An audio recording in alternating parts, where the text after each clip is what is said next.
All right, with John Blanchard, class of 1993.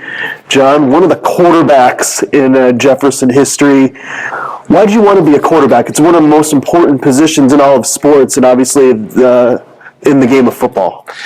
I think for me, I just always liked that position. I like being the center of everything. Even like with baseball, I was the catcher. I always wanted to be in the position, and I think had confidence in my abilities to do that. And I think it was just something that that kind of really drove me to that position, and played it all the way growing up. Every level of football was always a quarterback, and I just really liked that position. Yeah, you played for Coach Stan Shea. What was Coach Shea like as the head guy of Jefferson football at that time? He was great. Always open, honest. Willing to give you feedback when you needed it, and just a pleasure to play with, play for. And our favorite play was the rip curl. We always talked about that. That was like the first play of the game. That was the play we always ran because we knew it was going to work. Just going, having discussions with him and what we're going to do, game planning. It was always an eye-opener how much he knew about the game of football, and taught me and made me very particular in how I approach the game. And when I'm out there, what is my footwork going to be like, and just working me and making sure I'm putting the team in the best position to be successful. There was another quarterback on the team during your time that maybe some people have heard of, Lane Kiffin, but you were ahead of him. So how did it feel to keep Lane on the bench for your time here? Yeah, Lane and I had a really good relationship. And actually, my younger brother was on the other side of Lane, and they had a really great relationship too, and worked out a lot together. And I remember with Lane, we played basketball in the basketball leagues, and so we always had a lot of fun together. But yeah, I could see his talent. I mean, he knew the game of football. He had a very strong arm. But I guess fortunately, I was able to continue to perform on the field and keep him at bay a little bit. But that's a good motivating factor, right? To keep playing well, to have someone pushing you behind you. And he definitely pushed me to be the best I could be. Yeah, you were sharing a story off camera of Coach Shea maybe gave you a little bit of a pep talk and a warning, and you responded. Yeah, before our Burnsville game, we were having some success, but before the Burnsville game, which was, they're pretty big rival. I don't know if they rival, but they were the team to beat. I mean, they were always powerhouse. And before that game, he said, "Hey, we might look to get Lane in for a little bit this game." And obviously that sparked me a little bit, and I wanted to go out there and do the best I could, and happened to have one of the best games of my career that game.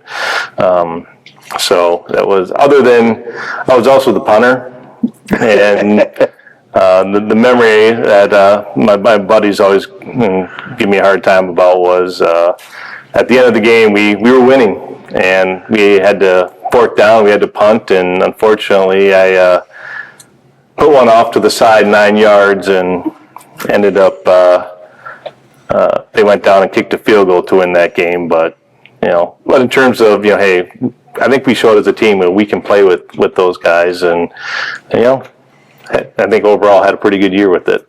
Who were some of the more influential teammates, coaches? Obviously, Coach Shea was one of those, but who else stands out and to help shape you at an important time growing up in your life? Yeah, one of my players, Sean McGee, he was the wide receiver, and we had a fantastic relationship, and we stayed in touch a little bit. The Jefferson football, we played in that many times together. But we talked a lot about and just practiced a lot throwing the football together, and so he was probably just one of those teammates that I was in constant contact with, and just working together to be the best that we could be out on the field. But I had a lot of good friends on that team too. My offensive line. I think of Brent Walters, Tony Engelbretson. Peter Hallberg, Darren Jones, running backs for the team. You know, we were a good group of guys that we hung out together and enjoyed spending time together off the field, and I think that created a great cohesion on the team. So, and then coming to practice every day with Bianchi, Coach Bird, on the line, and listen to his stories, and said, there's always, practice was, it was work, but it was also fun too. The coaches really made sure that we got the most out of what we needed to do, but also made it, fun and enjoyable. And, that's one thing you get out of football, right? It is that camaraderie, but also how to work hard and the leadership you need to have out on the field. That's one thing I always wanted, is lead by example, and show make sure everyone, what they're asked to do, or what I ask them to do, or whatever it is, I'm doing exactly what I ask, others to do out on the field. So. You mentioned that practice. A lot of former players have said the Jefferson football program prepared them for the next stages of football, and you're another one of those examples that went on to play college football. Would you agree that the Jefferson program maybe even over-prepared you for what the next level was like? Yeah, one of the great things, I went and played at Normandale for 2 years. One of the fortunate things was they ran the same offense at Normandale, and Coach Kitts, I think, I'm sure close with Stan, and I'm sure they talked a lot.